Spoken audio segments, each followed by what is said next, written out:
kitchen tiles felt cold beneath my bare feet, a sharp contrast to the warmth still clinging to my skin from the cramped attic room where I'd been trying to sleep. 3 a.m, and here I was again, wrist deep in soapy water, scrubbing at the remnants of a dinner party I hadn't been invited to attend. The mansion was silent now. Earlier, it had pulsed with life. Laughter spilling from the dining room, crystal clinking against crystal, the murmur of voices discussing things I couldn't begin to understand. Business, money, power. Things that existed in a world so far removed from mine that they might as well have been on another planet. I worked the sponge in slow circles around the rim of a wine glass, watching the foam catch the dim light from the single bulb I'd dared to turn on. Mrs. Chen, the head housekeeper, had been explicit in her instructions. Night staff remains invisible. If you must work after hours, keep the lights low. The family values their peace. The family. As if I were somehow separate from the household. A shadow that cleaned and scrubbed and disappeared before dawn broke. My shoulders ached. They always did by this time of night, or morning, I supposed.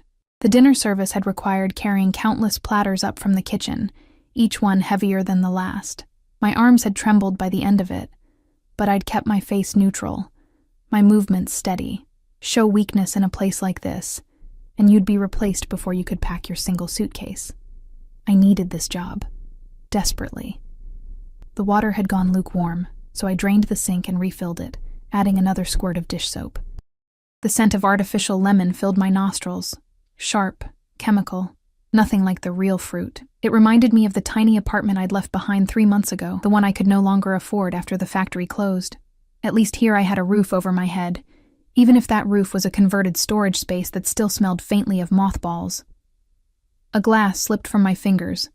I lunged for it, managing to catch it before it shattered against the edge of the sink. My heart hammered against my ribs as I clutched the delicate stem, imagining the sound of breaking crystal echoing through the silent house.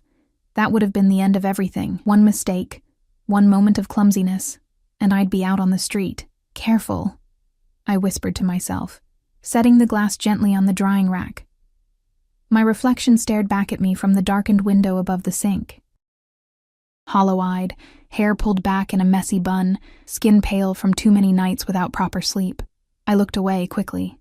There was nothing to be gained from dwelling on how far I'd fallen, how the girl who'd once dreamed of college and a career had become this. A ghost who washed dishes at 3 a.m. while the world slept.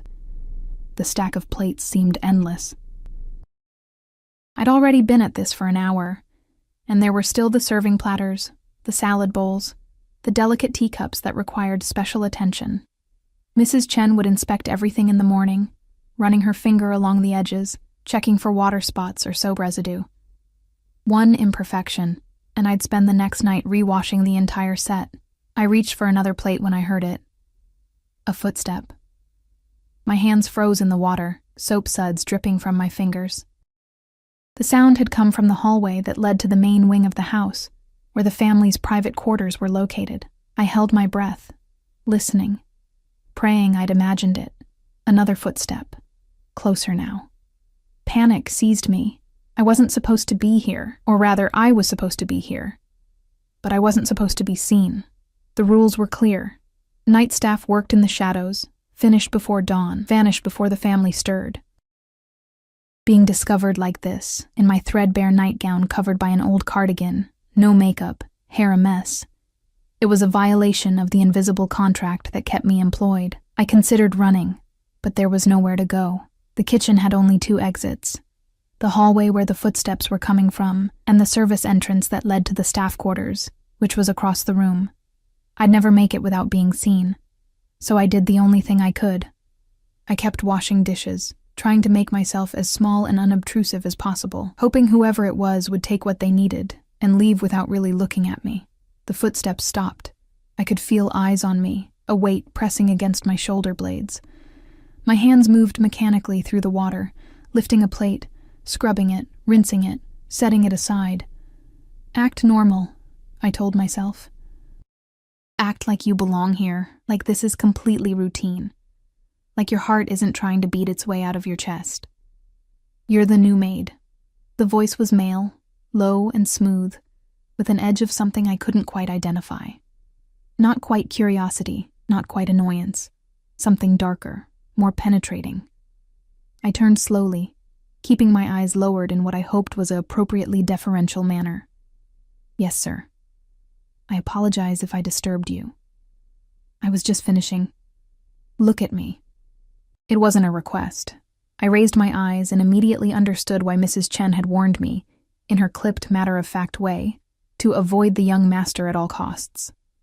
He stood in the doorway, backlit by the dim hallway light, but I could make out enough to know that this was dangerous territory. Tall, with dark hair that looked like he'd been running his hands through it. He wore black pants and a white shirt, unbuttoned at the collar, sleeves rolled up to reveal forearms marked with... were those scars?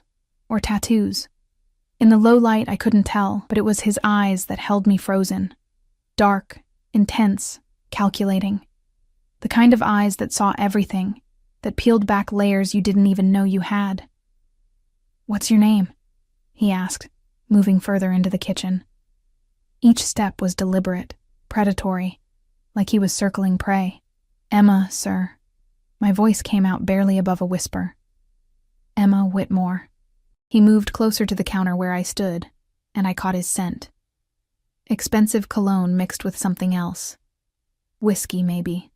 And beneath that, something metallic that made my instincts scream danger. "Emma," he repeated, as if testing how my name felt in his mouth. "How long have you been working here?" 3 months, sir." "And you do this every night? Wash dishes at 3 a.m? I nodded, not trusting my voice. Up close, he was younger than I'd expected, perhaps early 30s, and devastatingly handsome in a way that felt almost cruel. Sharp jawline, full lips that looked like they rarely smiled, and those eyes that seemed to be cataloging every detail about me. "Why?" he asked. The question caught me off guard. "Sir? Why are you washing dishes at 3 a.m? The dinner service ended at midnight. These should have been done hours ago." I felt heat creep up my neck. There was a lot to clean, sir. The party was larger than expected. I'm still learning the routines, and I wanted to make sure everything was perfect before morning inspection. He was close enough now that I could see the details I'd missed before, a thin scar running along his jaw. A ring on his right hand, gold with a dark stone that caught the light. The way his shirt stretched across his shoulders, suggesting strength carefully contained. "You're lying." My breath caught. "I'm not." "You are." He leaned against the counter, crossing his arms. "I've lived in this house my entire life. I know exactly how long it takes to clean up after a dinner party. You're doing someone else's work." The words hung in the air between us, heavy with implication. I wanted to deny it, but something in his expression told me that would be pointless. He already knew.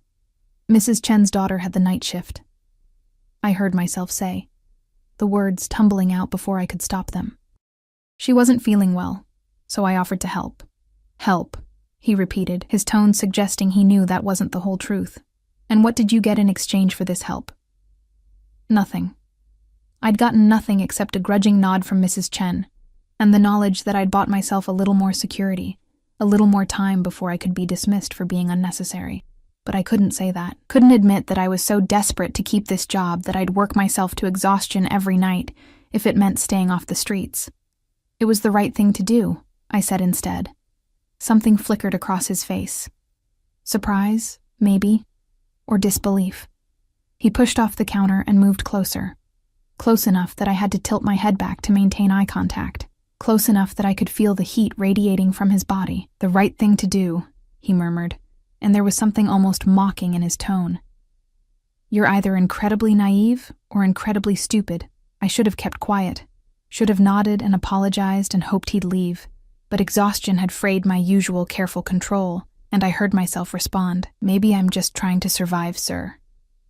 The words came out sharper than I'd intended, laced with a bitterness I usually kept buried deep. His eyes widened fractionally, and I realized my mistake immediately. "You didn't talk back to the family. You certainly didn't snap at them, no matter how tired or frustrated you were." "I apologize," I said quickly, lowering my eyes. "That was inappropriate. I'm just very tired and I spoke without thinking. It won't happen again." Silence stretched between us, so thick I could almost taste it. I waited for the dismissal, the command to pack my things and leave immediately. My mind was already racing ahead, calculating how long the money in my savings would last, where I could go, what I would do. "Look at me." I obeyed, expecting anger. Instead, I found something far more unsettling: interest. "You're different from the others," he said softly. "They all pretend to be content, grateful for the opportunity to serve. But you, there's something else in your eyes. Desperation, yes, but also defiance, like you hate being here but refuse to show it." His observation cut too close to the truth. I forced my expression to remain neutral, even as my pulse quickened. He reached out, and I flinched involuntarily, but he didn't touch me. Instead, his hand hovered near my face, close enough that I could feel the warmth of his skin, before he pulled back. "Go to bed, Emma," he said finally. "These dishes can wait until morning." "But Mrs. Chen works for me," he interrupted, "as does everyone in this house. If there's a problem with the dishes not being finished, she can take it up with me." I didn't move, couldn't quite process what was happening. Was this kindness? Or some kind of test?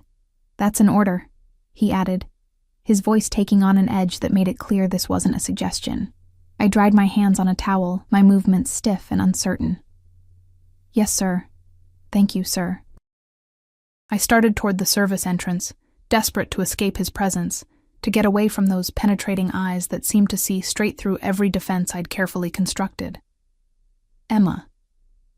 I stopped, my hand on the doorframe, but didn't turn around. "What's your real story? Why does a woman like you end up scrubbing dishes at 3 a.m. in a house like this? A woman like you." The words echoed in my mind. What did he see when he looked at me? What had I revealed in those few minutes that made him think I was anything other than what I appeared to be? "I needed a job, sir," I said, my voice steady despite the trembling in my hands. "This one was available, that's all." Liar. The word was soft but definitive. I felt it like a physical touch, sliding down my spine. "Good night, sir," I managed, and fled before he could stop me again. I took the service stairs 2 at a time, my bare feet slapping against the cold wood. Only when I reached my attic room and closed the door behind me did I allow myself to breathe. I pressed my back against the door, sliding down until I sat on the floor, my heart still racing. What had just happened? I'd been seen. Truly seen. Maybe for the first time since I'd arrived at this mansion. And somehow, that felt more dangerous than remaining invisible ever had. Through the thin walls, I could hear the house settling around me, the old building creaking and sighing. Somewhere below, he was probably still standing in that kitchen, perhaps wondering about the strange maid who washed dishes at 3 a.m. Or perhaps he'd already forgotten me, moved on to more important concerns. I should have felt relieved. Instead, I felt exposed, like I'd just survived an encounter with a predator who'd decided not to strike. Not yet. I didn't sleep. How could I, when every time I closed my eyes I saw his face? Those dark eyes that had stripped away my carefully maintained invisibility, leaving me feeling raw and exposed. I lay in my narrow bed, staring at the water-stained ceiling, replaying every word of our encounter until the sky beyond my small window began to lighten with the approach of dawn. By the time my alarm went off at 5:30, I'd already been awake for hours. The morning routine was always the same. Shower in the communal bathroom at the end of the hall, careful to use minimal hot water since the other night staff would need it too. Dress in my uniform, a plain gray dress that hung loose on my frame, thick stockings, sensible shoes that wouldn't make noise on the marble floors, pull my hair back into a tight bun that made my head ache by noon, but met Mrs. Chen's exacting standards. By 6 o'clock, I was in the kitchen, starting breakfast preparations for the family. Mrs. Chen was already there, her sharp eyes taking in every detail of the gleaming dishes I'd left on the drying rack the night before. She ran her finger along the rim of a wine glass, checking for spots, then gave me a curt nod. "Acceptable," she said, which from her was practically effusive praise. "The young master called down this morning, said there was no need to redo any dishes." my hand stilled in the process of tying my apron. He called about the dishes. Apparently he was up late and saw you working. Her eyes narrowed slightly. He seemed quite interested in your work ethic. The way she said interested made my stomach clench. I kept my expression carefully neutral. I was just doing my job, Mrs. Chen. See that you continue to do just that, she replied. And Emma? The young master is not like the others in this household. He's complicated, dangerous even. Best to keep your distance. It was the most personal thing she'd ever said to me, and coming from her, it felt like a warning wrapped in genuine concern. I understand, I said quietly. She studied me for a moment longer, then nodded. Good. Now, breakfast needs to be ready by 7. The young master has requested his meal be brought to his study this morning instead of the dining room. My heart sank. Will I be serving? No. Maria will take it up. She paused. He specifically requested that you remain in the kitchen this morning. Relief and something else, disappointment, washed through me. I told myself I was being ridiculous. Staying away from him was exactly what I needed to do. Last night had been unsettling enough. The morning passed in a blur of activity. Breakfast service, then lunch preparations, then the endless cycle of cleaning and organizing that filled the hours between meals. I kept my head down, my hands busy, trying to lose myself in the familiar rhythm of work. But I couldn't stop thinking about him. The way he'd moved, all coiled power and casual dominance. The intensity of his gaze, like he could see past every lie I'd ever told myself. The strange moment when he'd almost touched my face, his hand hovering so close I'd felt the ghost of contact against my skin. Emma! I jumped, nearly dropping the crystal bowl I'd been polishing. Mrs. Chen stood in the doorway, her expression tight. The young master wants to see you, his study. Now. The bowl slipped from my numb fingers. This time I wasn't fast enough to catch it. It shattered against the floor, fragments of crystal scattering across the tiles like diamonds. For a moment, no one moved. Then Mrs. Chen's face transformed, anger flooding her features. Clumsy girl! Do you have any idea how much— Leave it! The voice came from behind her, and she immediately fell silent. He stepped into the kitchen, dressed now in an impeccably tailored black suit that made him look even more dangerous than he had in the middle of the night. His hair was styled back from his face, revealing those sharp features in unforgiving detail. It was an accident, he said, his eyes fixed on me. Have someone else clean it up. Emma, come with me. It wasn't a request.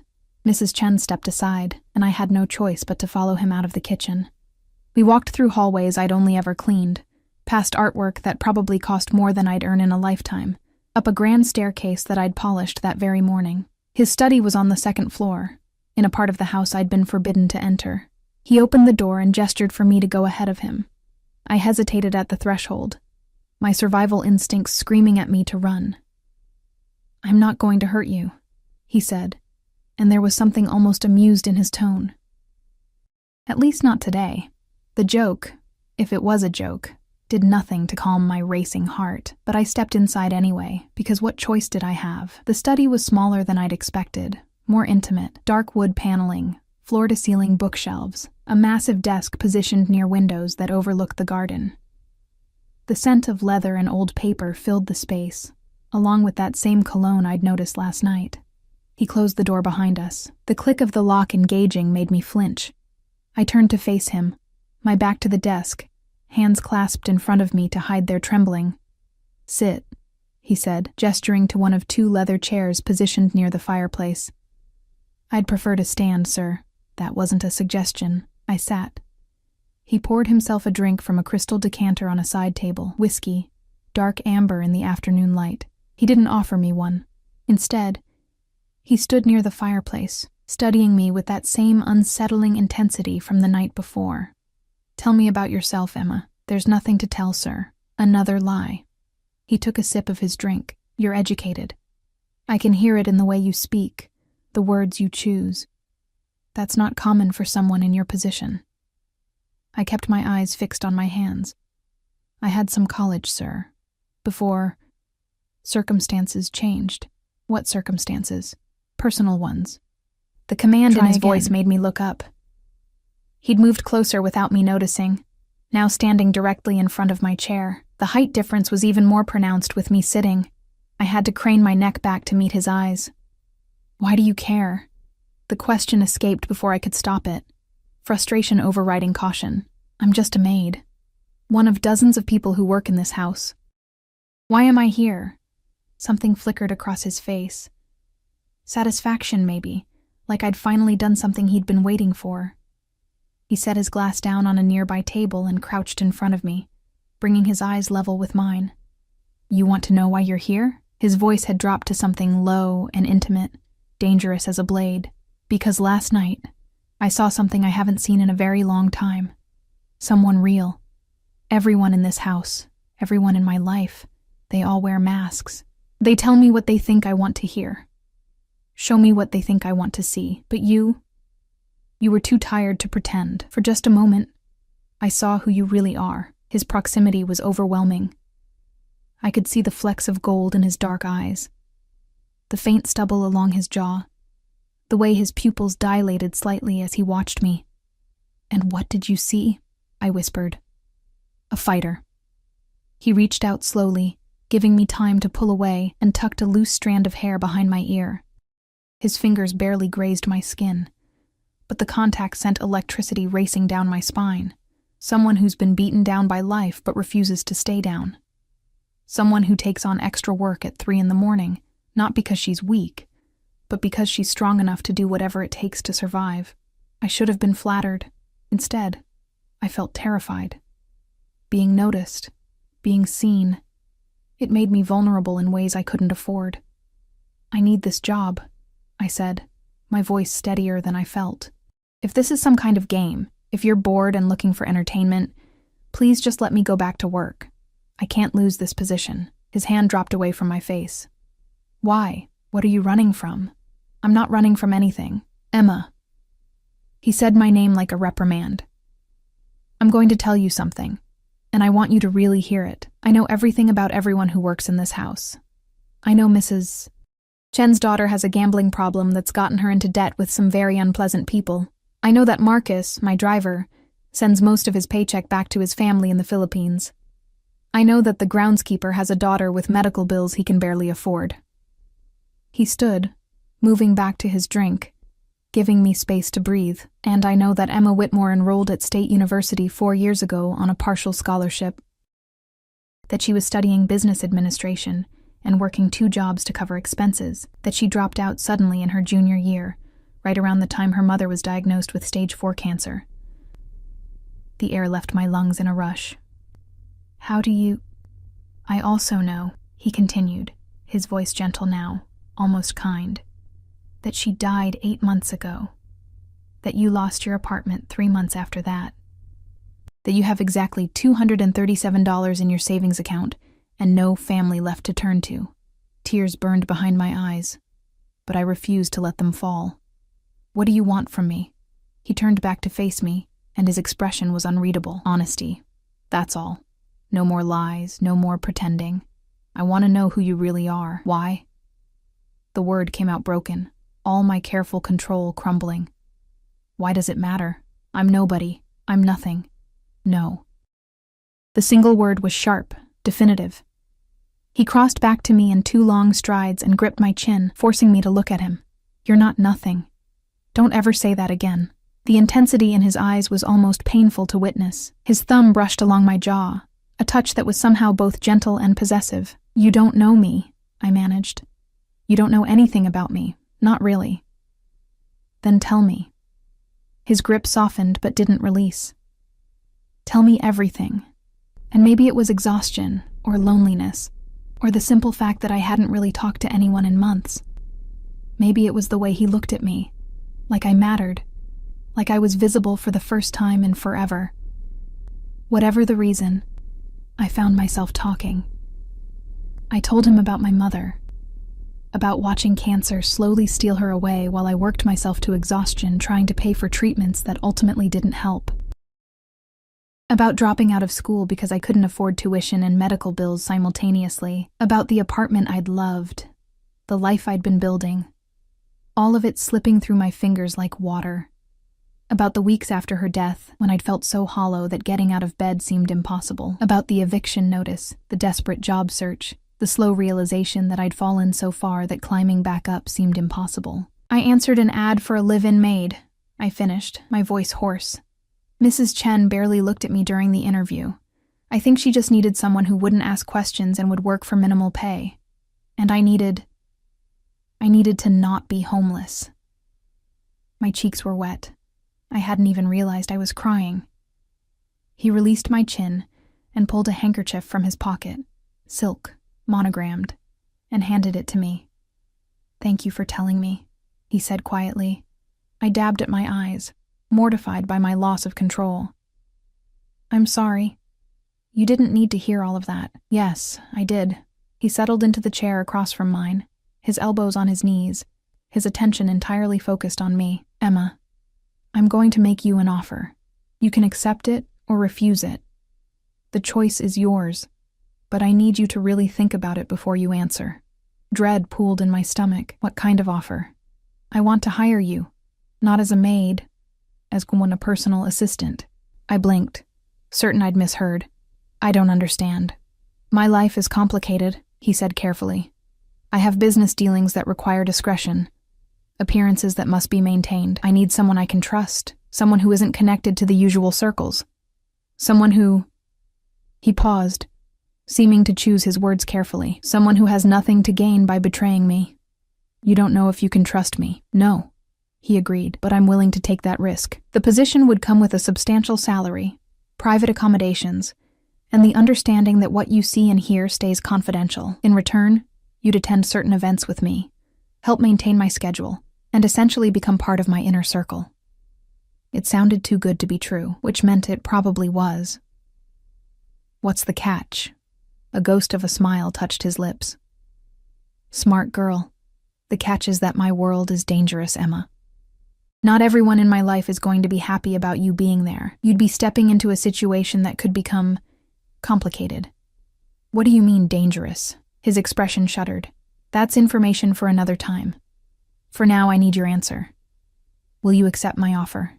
Every instinct I had screamed that this was a mistake, that I should run back to the kitchen, back to my invisible existence, back to safety. But safety hadn't gotten me anywhere. Safety had left me scrubbing dishes at 3 a.m. for barely enough money to survive. And when I looked at him, really looked at him, I saw something that terrified and thrilled me in equal measure. An opportunity. A chance to be more than I'd become. Maybe a chance to matter. "I'll do it," I heard myself say. "I accept your offer." The smile that spread across his face was predatory and pleased. "Good. We start tomorrow. For now, go pack your things. You'll be moving to the East Wing tonight." He stood and offered me his hand. After a moment's hesitation, I took it. His palm was warm and calloused against mine, his grip firm. "One more thing," he said as I reached the door. "My name is Dante. Dante Moretti. When we're alone, you'll use it. Moretti." The name meant something. I could tell by the weight he gave it, but I didn't ask. Couldn't ask. Not when my world had just tilted on its axis. "Okay," I whispered. "Dante." The way his eyes darkened when I said his name should have been my first real warning, but I was too overwhelmed, too hopeful, too desperate to see it for what it was. The beginning of my beautiful, terrible captivity. The East Wing was a different world. Where my attic room had been cramped and sparse, my new quarters consisted of a bedroom larger than my old apartment, a private bathroom with marble fixtures, and a sitting area with windows overlooking the estate gardens. The closet alone could have housed 3 people comfortably. I stood in the center of the bedroom, my single battered suitcase looking pathetically out of place on the plush cream carpet, and tried to process what had just happened.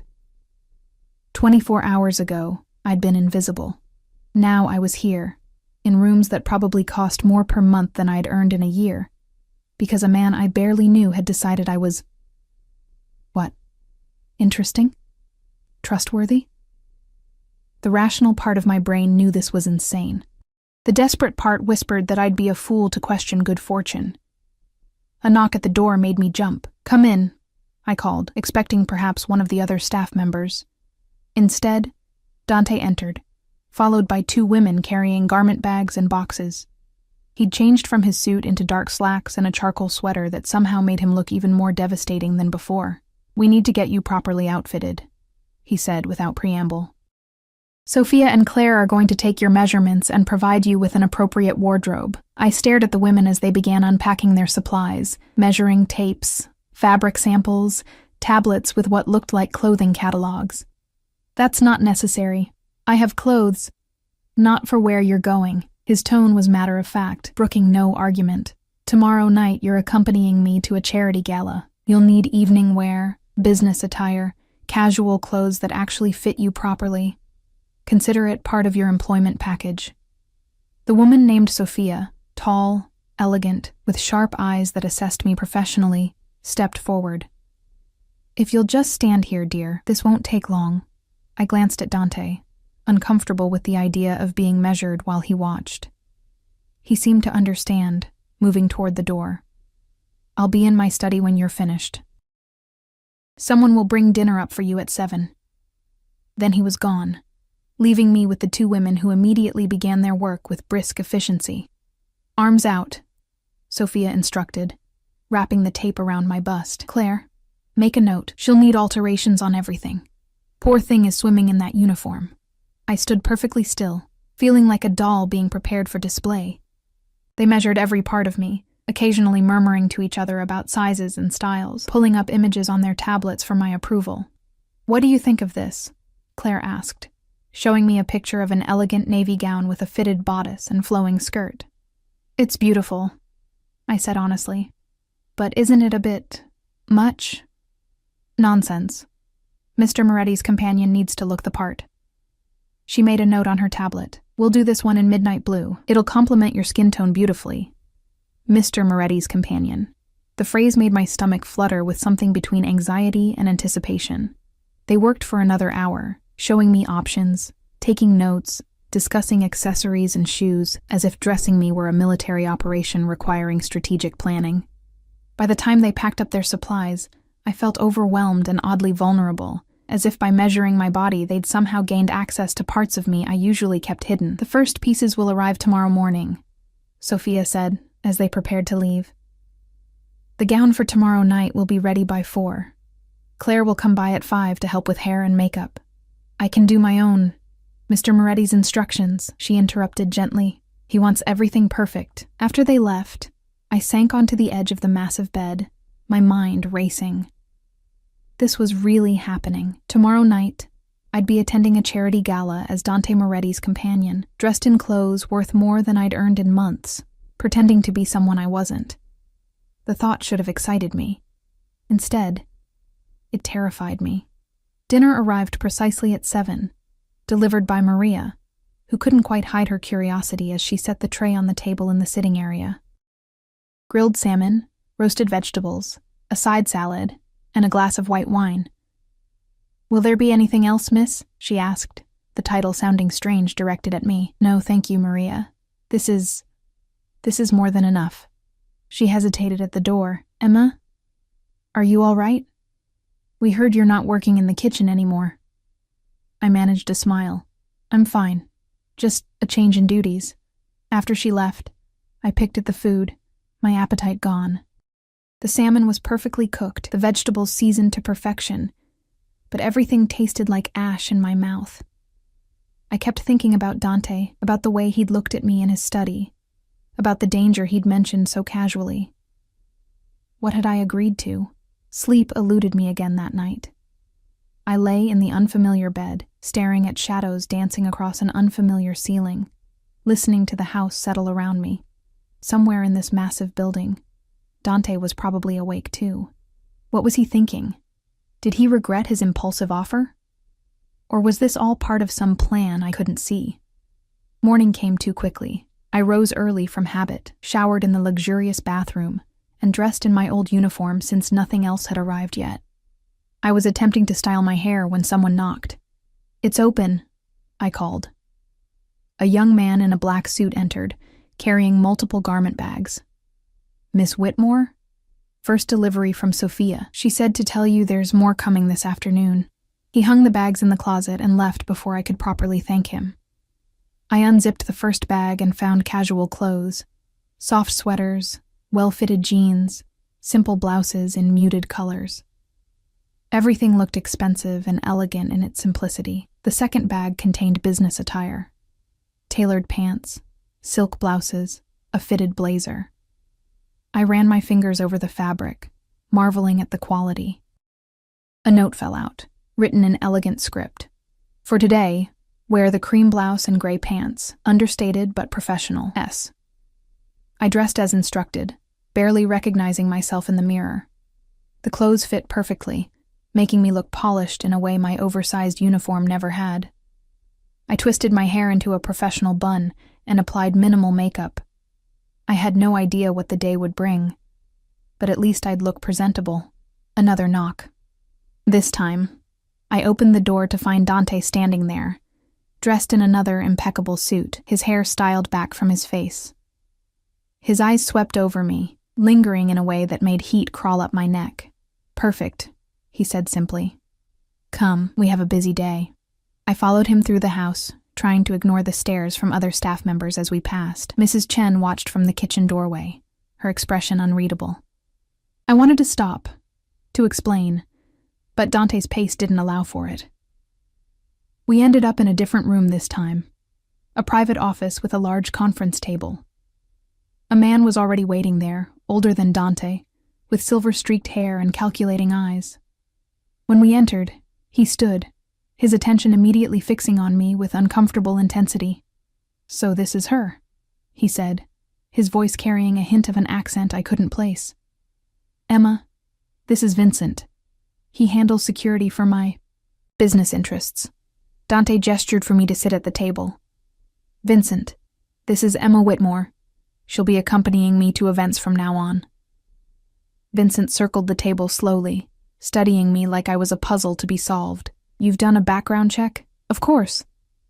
"And you're certain she's not connected to any of the families? She's clean?"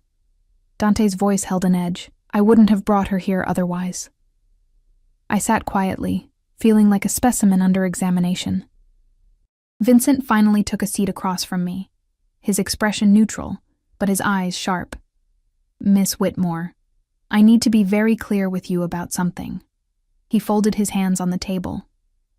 "Your association with Dante puts you in a delicate position. There are people who would use you to get to him, people who would hurt you to send him a message. Do you understand what I'm saying?" My throat went dry. Yes, I think so." "I don't think you do." He leaned forward. "Dante is not just a wealthy businessman. His family has complicated connections, old-world connections, the kind that don't appear in any official records but control more of this city than you can imagine." The implication settled over me like ice water. Mafia. He was talking about the Mafia. I looked at Dante, searching his face for denial, for some indication that this was an exaggeration. Instead, I found only a calm acceptance, as if Vincent had merely stated the obvious. I couldn't finish the sentence. "I'm the head of the Moretti family," Dante said quietly, "which means I control territories, businesses, and interests that require unconventional management. It also means I have enemies, many of them." The room spun slightly. I gripped the edge of the table, trying to steady myself. This was insane. I'd known he was dangerous, had felt it in my bones from that first encounter, but I need to leave. I stood abruptly, the chair scraping against the floor. "This is a mistake. I can't—" "Sit down, Emma." Dante's voice was soft but carried absolute authority. "No." I backed toward the door. "You lied to me. You said this was a job as a personal assistant. You didn't mention that your business dealings were illegal?" Vincent supplied helpfully. "Dangerous, potentially deadly?" "Vincent." The warning in Dante's voice was unmistakable. "She deserves to know what she's getting into," Vincent countered. "Better she runs now than becomes a liability later." Dante stood, moving around the table toward me. I pressed my back against the door, my heart hammering. He stopped just short of touching me, close enough that I had to look up to see his face. "You're right," he said. "I should have told you everything from the beginning, but would you have accepted the position if I had?" No, I whispered. Of course not. Exactly. His hand came up to rest against the door beside my head, not quite caging me in, but making it clear I wasn't leaving until he said so. Emma, I'm giving you a choice right now. You can walk away. I'll make sure you're taken care of. First month's rent and deposit on an apartment, a lump sum to get you back on your feet, a reference for legitimate work. You'll be safe, comfortable, and completely free of me. It sounded too good to be true. And if I stay? If you stay, you're mine. The possessiveness in his voice made my breath catch. Under my protection, which means also under my control. You go where I say, when I say. You do as you're told, without question. In return, you'll want for nothing. You'll be safe from everything except me. That's not a choice, I said, hating how my voice shook. That's an ultimatum. No, Bella. An ultimatum would be telling you that you have no option but to stay. I'm offering you a way out. The question is whether you'll take it. I stared up at him, trying to read the expression in those dark eyes. There was desire there, yes, but also something else. Something almost vulnerable, like my answer actually mattered to him. Why me? I asked desperately. You could have anyone. Women who are beautiful, sophisticated, who actually belong in your world. Why choose someone like me? Because you're real. His free hand came up to cup my cheek, his thumb tracing my lower lip. Because when I look at you, I don't see someone trying to impress me or use me or gain something from me. I see someone who's survived hell and come out the other side still fighting. That's rare, Emma. That's precious. I'm not what you think I am, I whispered. I'm not strong. I'm terrified. And I have no idea what I'm doing. Good. His smile was dark, almost predatory. Fear will keep you sharp, keep you careful, keep you alive. The last word hung between us, heavy with implication. What happens if I stay and then want to leave later? I asked. Something flickered across his face. Pain, maybe, or anger. Then we'll have a very different conversation. But Emma, understand this. Once you're in, once you see what I am and what I do, leaving becomes complicated. Not impossible, he added quickly, seeing my expression. But complicated. Vincent cleared his throat from across the room. Dante, you're scaring the girl. She should be scared, Dante replied without looking away from me. This isn't a fairy tale. I'm not a prince. I'm something much darker. But you're offering me a way out, I said slowly, piecing it together. Right now, before I see anything, before I know anything, you're giving me a clean exit, yes. I thought about my alternatives. The apartment he'd provide would be temporary. Eventually the money would run out, and I'd be back where I started, struggling, invisible, barely surviving. Or I could stay here, in this beautiful prison, with a man who terrified and fascinated me in equal measure, a man who saw me. I'll stay, I heard myself say. But I have conditions. Dante's eyebrows rose. You're negotiating with me? You said I had a choice. That means I get to set terms too. Vincent actually laughed. I like her. What are your conditions? Dante asked, his tone suggesting he was more amused than annoyed. I want honesty. If you're going to put me in danger, I need to know what I'm facing. No more surprises. I swallowed hard, forcing myself to continue. And I want your word that if I do decide to leave someday, you'll let me go. No threats, no retaliation, nothing. You're asking me to give up control before I've even established it, he mused. Bold. Those are my terms. He studied me for a long moment, his expression unreadable. Then, slowly, he extended his hand. Deal. You have my word, Emma Whitmore. Honesty, and freedom to leave if you choose it. But in return, while you're here, you're mine completely. Is that understood? I placed my hand in his, feeling the calluses on his palm, the strength in his grip. Understood. He pulled me closer, his lips near my ear. Welcome to my world, Bella. Try not to get yourself killed. It should have been a warning. Instead, it felt like a promise. The gala was everything I'd imagined and nothing I was prepared for. Claire had transformed me that evening, working magic with makeup brushes and hot irons, until the woman staring back from the mirror looked like someone from a magazine. The midnight blue gown hugged my curves in ways I hadn't known were possible, the fabric shimmering subtly with each movement. My hair fell in soft waves down my back, and the diamond earrings Dante had sent up, "On loan," the note had said, caught the light like captured stars. I barely recognized myself. Now I stood in the mansion's foyer, waiting for Dante, my hands trembling slightly despite my best efforts to appear calm. Vincent leaned against the wall nearby, watching me with those calculating eyes. "Nervous?" he asked. "Terrified," I admitted. "Good. Use that. Fear makes you observant." He straightened as footsteps echoed from the staircase. "Remember what I told you. Stay close to Dante. Don't engage with anyone unless he gives you permission. And if anyone asks about your background, keep it vague." I nodded, my throat too tight for words. Then Dante appeared at the top of the stairs, and every thought fled my mind. He wore a tuxedo that looked custom-made, the black fabric emphasizing his broad shoulders and lean frame. His hair was swept back, revealing the sharp planes of his face. And when his eyes found me, they darkened with an intensity that made heat pool low in my belly. He descended the stairs slowly, never breaking eye contact, like a predator stalking prey. When he reached me, he circled once, taking in every detail of my appearance. "Perfetta," he murmured, his accent thickening slightly. "You'll be the most beautiful woman there." "I doubt that," I managed. "I don't." He offered his arm. "Ready?" "No. Absolutely not." "Yes." The drive to the venue was surreal. Dante's car was a sleek black Mercedes with windows tinted so dark I could barely see out. A different man drove, not Marcus, but someone younger with military-precise movements. Another car followed behind us, Vincent visible in the passenger seat. "Security," Dante explained, noticing my glance. "Standard procedure." "Is it always like this?" I asked. "The guards, the multiple cars?" "Always."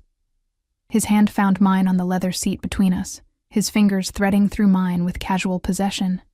My father was killed in a car on a public street. Blown apart by a bomb planted by a rival family. I was 15. The casual way he delivered such horrific information made my chest constrict. "I'm sorry." "Don't be. He was a brutal man who made many enemies. His death was inevitable." His thumb traced circles on my palm, the gesture oddly soothing. But it taught me a valuable lesson. Never let your guard down. Never assume you're safe. Never trust anyone completely. "Do you trust me?" The question escaped before I could stop it.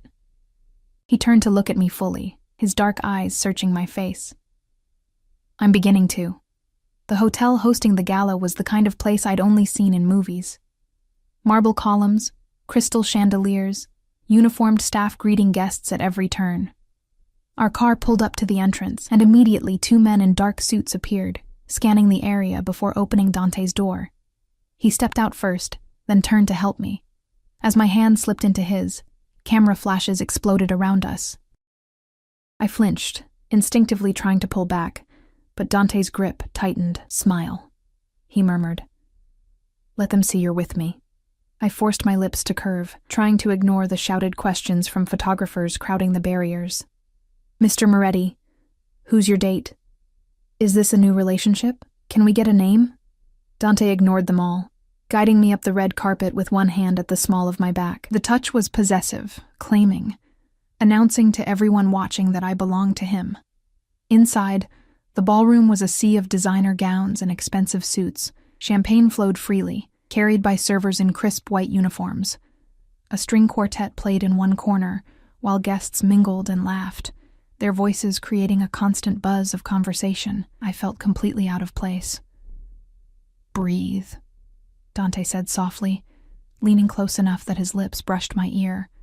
"You're doing fine. Everyone's staring. They're staring because you're stunning, and because they're wondering who managed to catch Dante Moretti's attention." His hand slid from my back to my waist, pulling me closer against his side. "Let them wonder." A man approached, older, silver-haired, with a kind of polished confidence that came from wealth and power. "Dante, good to see you, my boy. Richard." Dante's tone was cordial but carried an edge I was learning to recognize. Caution. Thank you for the invitation. Richard's eyes slid to me, curiosity evident. And who might this lovely creature be? Emma Whitmore, Dante said before I could respond. Emma, this is Richard Castellano. He sits on the board of several charities I support. I offered my hand, remembering Vincent's instructions about keeping things vague. Pleasure to meet you, Mr. Castellano. The pleasure is entirely mine. He held my hand a beat too long, his smile not quite reaching his eyes. How did you and Dante meet? Through mutual acquaintances, Dante interjected smoothly. Emma recently moved to the city. I've been showing her around. It wasn't quite a lie, but it wasn't the truth either. Richard seemed to sense this, his smile sharpening. How fortuitous. Well, I hope you're prepared for the whirlwind that is Dante's world, my dear. It can be quite overwhelming for those not accustomed to it. There was something in his tone that set my nerves on edge. A warning, or perhaps a threat. I'm learning quickly, I said, keeping my voice light. I'm sure you are. He turned back to Dante. We should talk business later. I have a proposition that might interest you. I'm here for the charity tonight, Richard. Business can wait. Of course. Of course. But his eyes held a coldness that belied his jovial tone. Enjoy your evening. As he walked away, I felt Dante's hand tighten on my waist. That man is dangerous, he said quietly. Stay away from him. He seemed friendly enough. That's what makes him dangerous. Dante guided me toward the bar. Richard Castellano runs one of the oldest families in the city. He's been trying to merge operations with mine for years, but I've refused. It makes him volatile. Before I could respond, a woman's voice cut through the noise. Dante, darling. I turned to see a stunning brunette gliding toward us, her red dress clinging to curves that made mine look non-existent.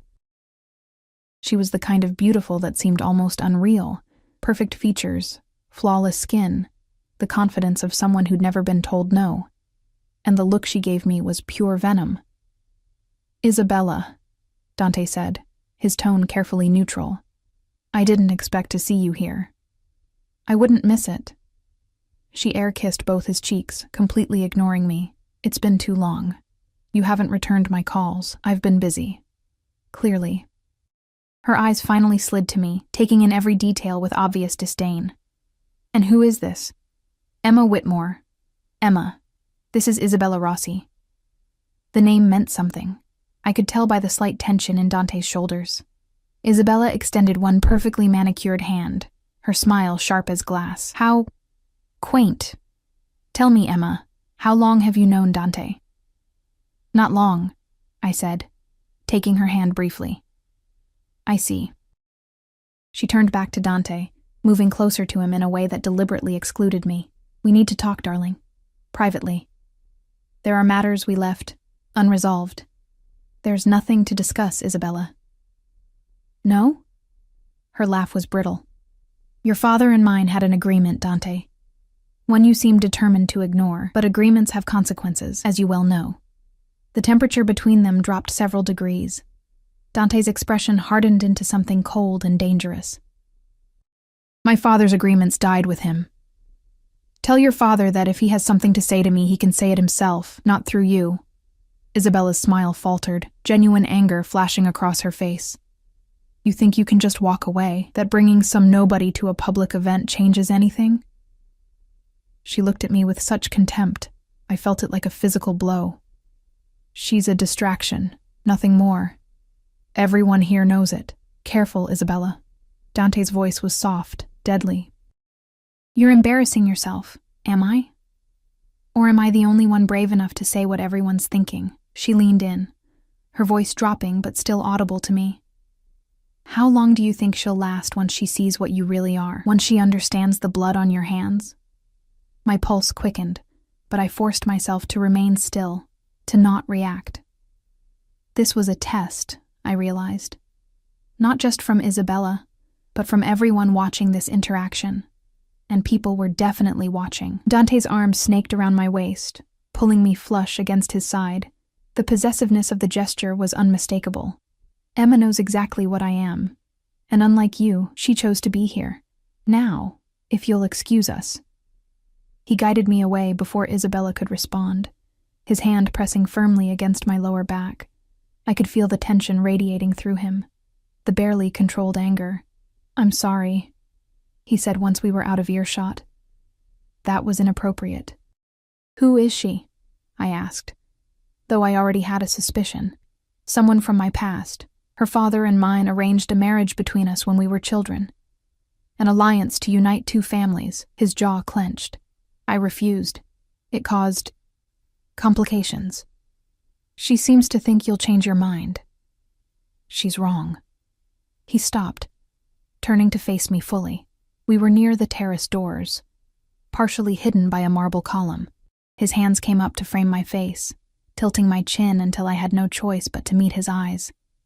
"Listen to me carefully, Emma. There are going to be many people who question why you're here, who try to undermine you or make you doubt yourself. Ignore them. The only opinion that matters is mine, and I want you here. Capisci?" The Italian word rolled off his tongue naturally, and though I didn't speak the language, I understood his meaning from his tone alone. "I understand," I whispered. His thumb brushed across my lower lip, the touch sending electricity down my spine. For a moment, I thought he might kiss me. The intensity in his eyes suggested he wanted to, but instead he dropped his hands and stepped back, creating distance between us. "Come. We need to make the rounds. Let people see you with me. Establish your place." The next hour was a blur of introductions and superficial conversations. Dante introduced me to dozens of people, some warm and welcoming, others coldly assessing. I smiled, nodded, spoke when spoken to, and tried to remember names and faces that blurred together. But I noticed things too, the way certain men approached Dante with deference bordering on fear, the way conversations would pause when we walked by, only to resume in whispers after we passed. The way security personnel tracked our movements through the crowd, communicating through barely visible earpieces. This wasn't just a charity gala. It was a display of power, a reminder to everyone present of exactly who Dante Moretti was and what he controlled.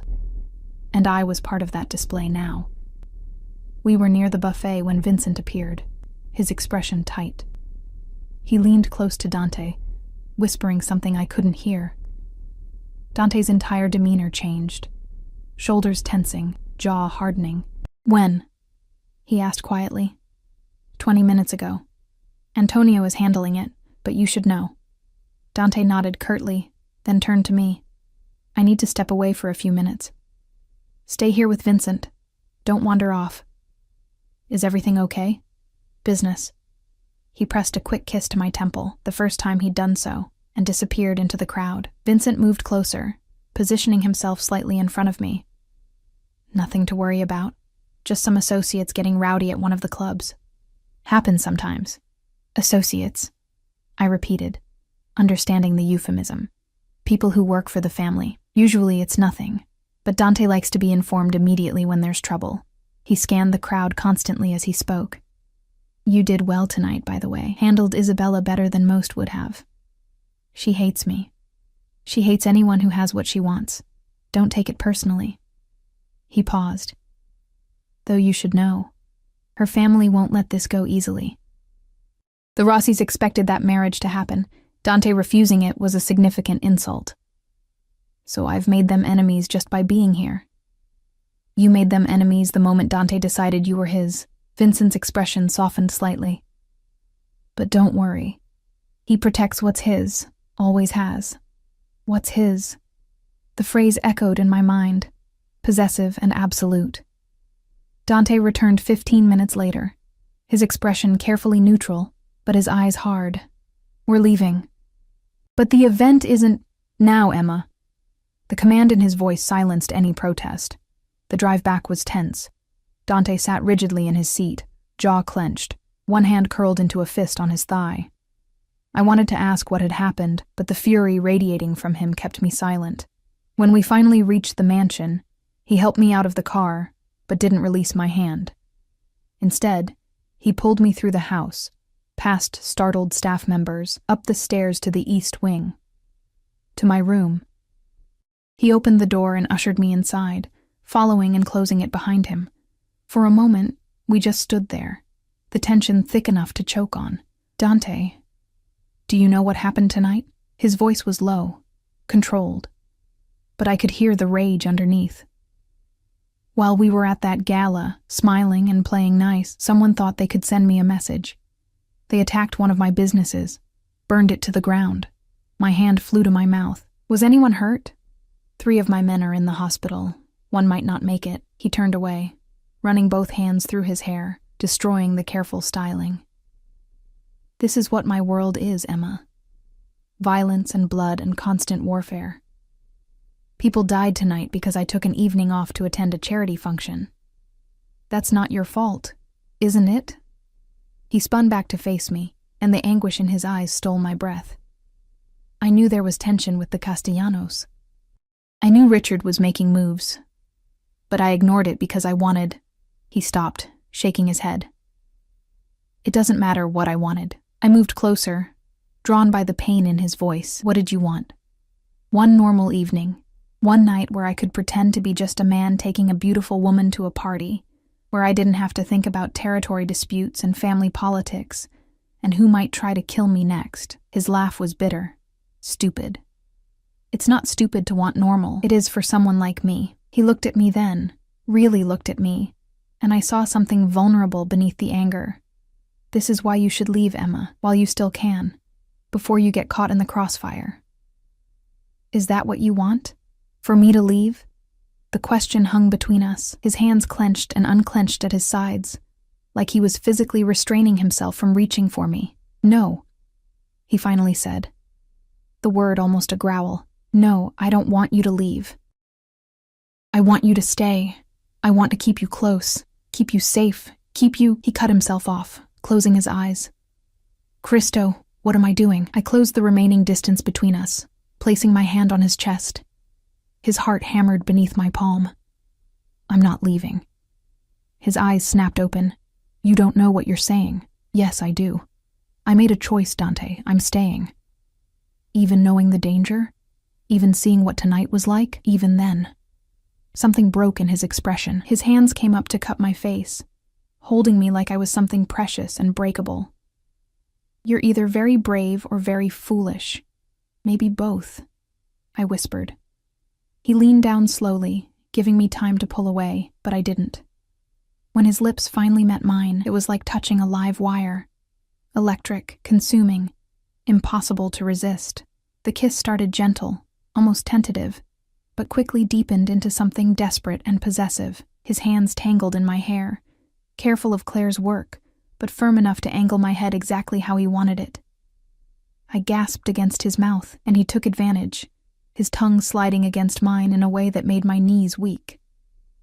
When we finally broke apart, both breathing hard, he pressed his forehead to mine. "You're mine now," he said. Not a question, but a statement of fact. Mine to protect. Mine to keep. Mine. "Yes," I breathed, too far gone to question the dangerous territory we'd just entered.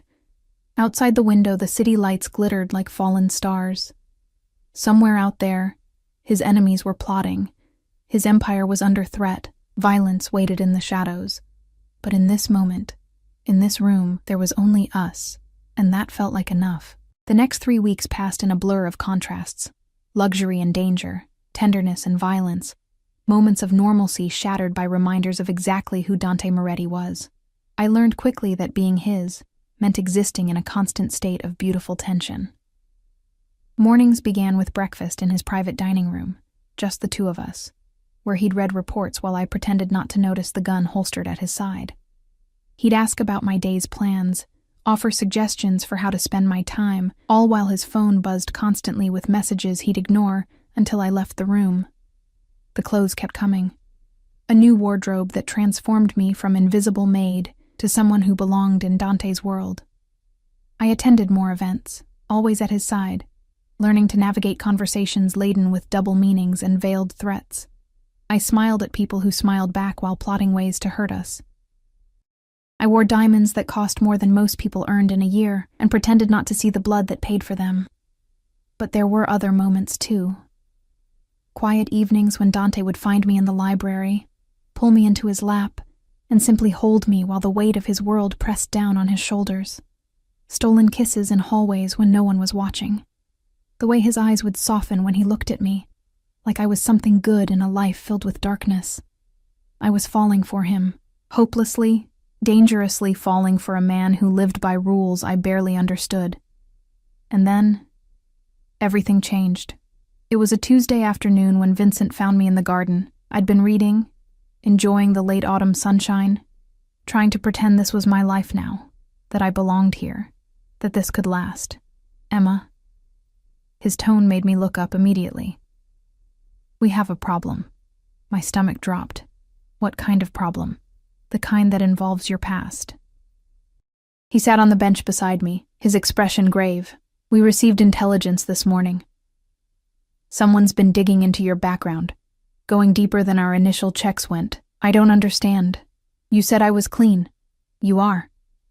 But that doesn't mean there aren't connections we didn't know about. He pulled out his phone, showing me a photograph. Do you know this man? I stared at the image. A man in his 40s, handsome in a rough way, with cold eyes and a cruel smile. Something about him tugged at my memory, but I couldn't place it. I don't think so, I said slowly. Should I? His name is Marcus Chen. He runs the triad operations in Chinatown.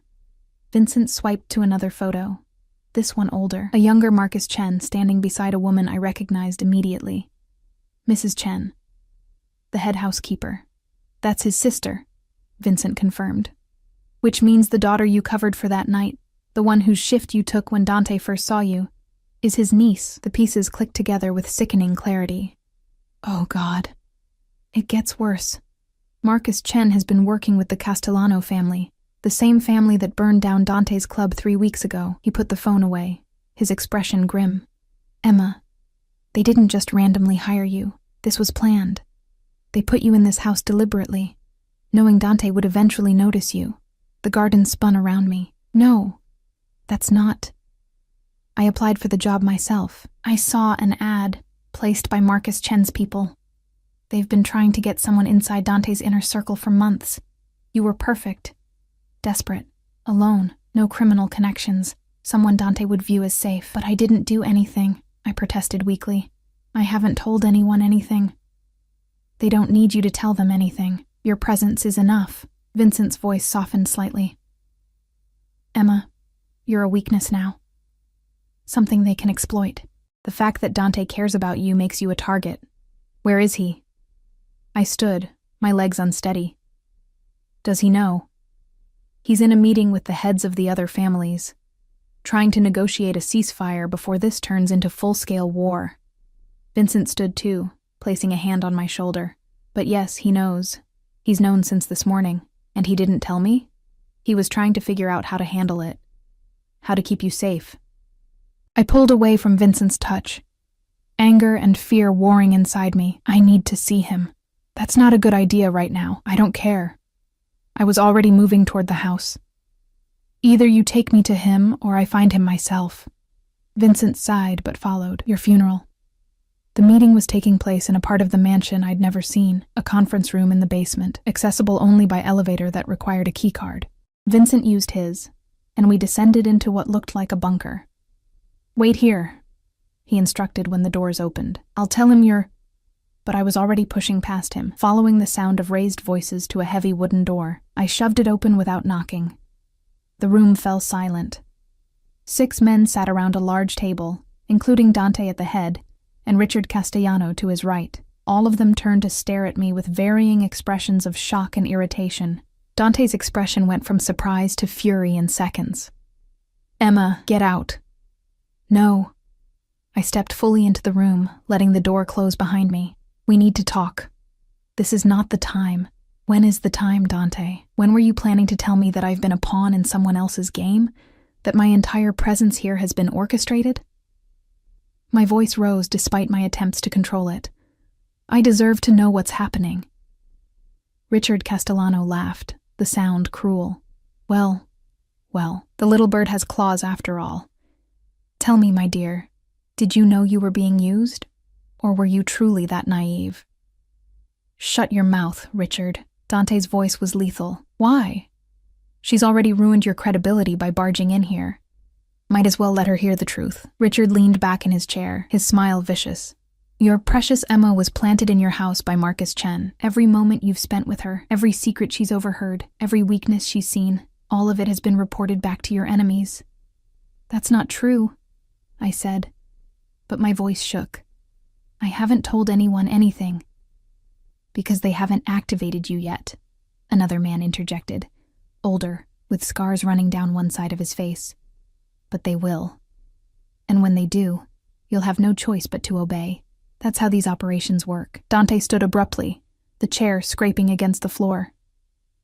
Enough. Emma, with me, now. He didn't wait for my response, just grabbed my arm and pulled me from the room. I stumbled after him, barely keeping pace as he dragged me down the hallway to another room. Smaller, private, with no windows. He released me once we were inside, then turned on me with barely controlled rage. What the hell were you thinking barging into a meeting like that? What was I thinking? What were you thinking keeping this from me? I pushed against his chest, anger overwhelming my fear. You promised me honesty, Dante. You gave me your word. I was trying to protect you by lying? By letting me walk around believing everything was fine when apparently I'm some kind of sleeper agent? Hysteria edged into my voice. Do you actually think I'm working with them? That this has all been an act? His hands gripped my shoulders, firm, but not painful. No. Christo, no. I don't think that. But it doesn't matter what I think, Emma. What matters is what the other families believe. And right now, they believe you're a threat. Then send me away. The words tore from my throat. Give me that apartment you promised, that fresh start, and let me disappear. Problem solved. It's not that simple anymore. His grip tightened. Don't you understand? They know about you now. Know that I care about you. If I just let you go, they'll use you against me anyway. You'll be hunted, tortured for information you don't have, killed to send me a message. The reality of what he was saying crashed over me. So what are you saying? That I'm trapped here? I'm saying you're safer with me than anywhere else. He pulled me closer, his forehead pressing against mine. I can protect you here. I can keep you alive. But out there alone, you wouldn't last a week. This is insane, I whispered. This whole situation is insane. Welcome to my world, Bella. His breath was warm against my face. This is what I tried to warn you about. This is why I gave you the chance to leave when you still could. And now? Now you're mine, and I protect what's mine, no matter what it takes. There was something almost savage in his voice, a possessiveness that should have terrified me. Instead, it made me feel safer than I had in weeks. What do? I asked. We find out exactly what Marcus Chen is planning.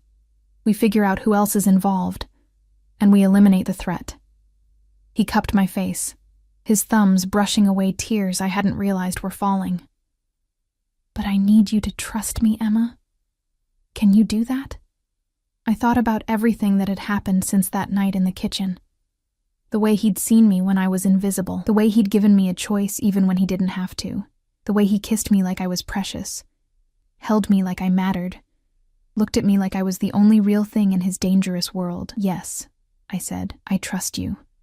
His kiss was bruising, desperate, like he was trying to brand me as his through sheer force of will. When he pulled back, his eyes were dark with promise and threat. Then let me handle this. And Emma? Stay away from Mrs. Chen and her daughter. As of now, they're enemies. The next 72 hours were the longest of my life.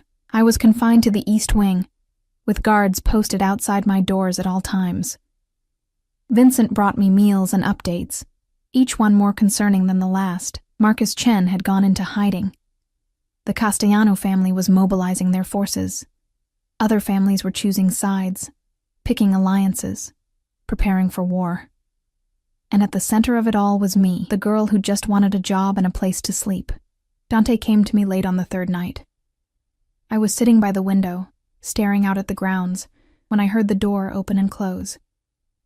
He looked exhausted, his shirt wrinkled, dark circles under his eyes. It's done, he said simply. I turned to face him. What's done? Marcus Chen is dead. killed attempting to plant explosives in one of my warehouses. He moved to the small bar in the corner, poured himself a drink. His sister and niece have been removed from the premises. The Castellano family has agreed to a temporary ceasefire while we investigate their involvement. You killed him. It wasn't a question. I gave the order. Yes, he downed the whiskey in one swallow. He was planning to kidnap you tomorrow, use you as leverage to force me into giving up territory. Vincent intercepted the communication this morning. My legs gave out. I sank onto the edge of the bed, my mind struggling to process what he was saying. Someone had been planning to kidnap me, to use me as a tool against Dante.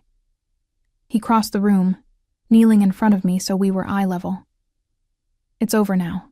You're safe. Am I? I looked at him. This beautiful, dangerous man who'd somehow become everything to me. Will I ever really be safe in your world? No, he said honestly. There will always be threats, always be people who want to hurt me by hurting you. But I swear to you, Emma, on everything I am, I will spend every day of my life making sure no one touches you. You're mine to protect, and I take that responsibility seriously. Dante. I touched his face, feeling the stubble rough beneath my palm. I can't live like this, always afraid, always waiting for the next attack. Something flickered in his eyes, fear, maybe, or pain. Are you saying you want to leave? The question hung between us, heavy with implication. This was it. My chance to invoke his promise, to walk away from this beautiful nightmare and try to build something resembling a normal life. But when I looked at him, really looked at him, I didn't see a monster. I saw a man who'd been born into violence, shaped by tragedy, forced to become something hard just to survive. A man who'd somehow found room in his dark world for softness. For me. No, I said softly. I'm saying I want to learn. Teach me how to protect myself. Show me how to navigate your world. Don't keep me locked away like some fragile thing that might break. Make me strong enough to stand beside you. His expression transformed, surprise, then something that looked almost like reverence. You want to be part of this? Really part of it? I want to be with you, whatever that means. He surged up, capturing my mouth in a kiss that was both celebration and claim, his hands tangled in my hair, his body pressing me back against the bed. When he finally pulled away, we were both breathing hard. You're sure? He asked, searching my face. Once you go down this path, there's no going back. You'll see things, know things, do things that change you forever. I'm already changed, I said. From the moment you saw me in that kitchen, everything changed. I can't go back to who I was before. I don't want to. Then we do this together. He pulled me up, holding both my hands. I'll teach you everything. How to read people, how to defend yourself, how to see threats before they materialize. You'll attend meetings, learn the business, understand how the families operate. But Emma, you need to understand. This makes you complicit in everything I do, everything I am. I understand. Do you? Do you understand that I've killed people? That I'll kill again if I need to? That the money that pays for this house, those clothes, everything you've enjoyed, it comes from activities that would horrify most people? I thought about my mother, about the medical bills that had crushed me, the system that had failed us both, about working myself to exhaustion for barely enough to survive, about being invisible and powerless in a world that didn't care if I lived or died. Dante's world was brutal, yes, but it was also honest in its brutality.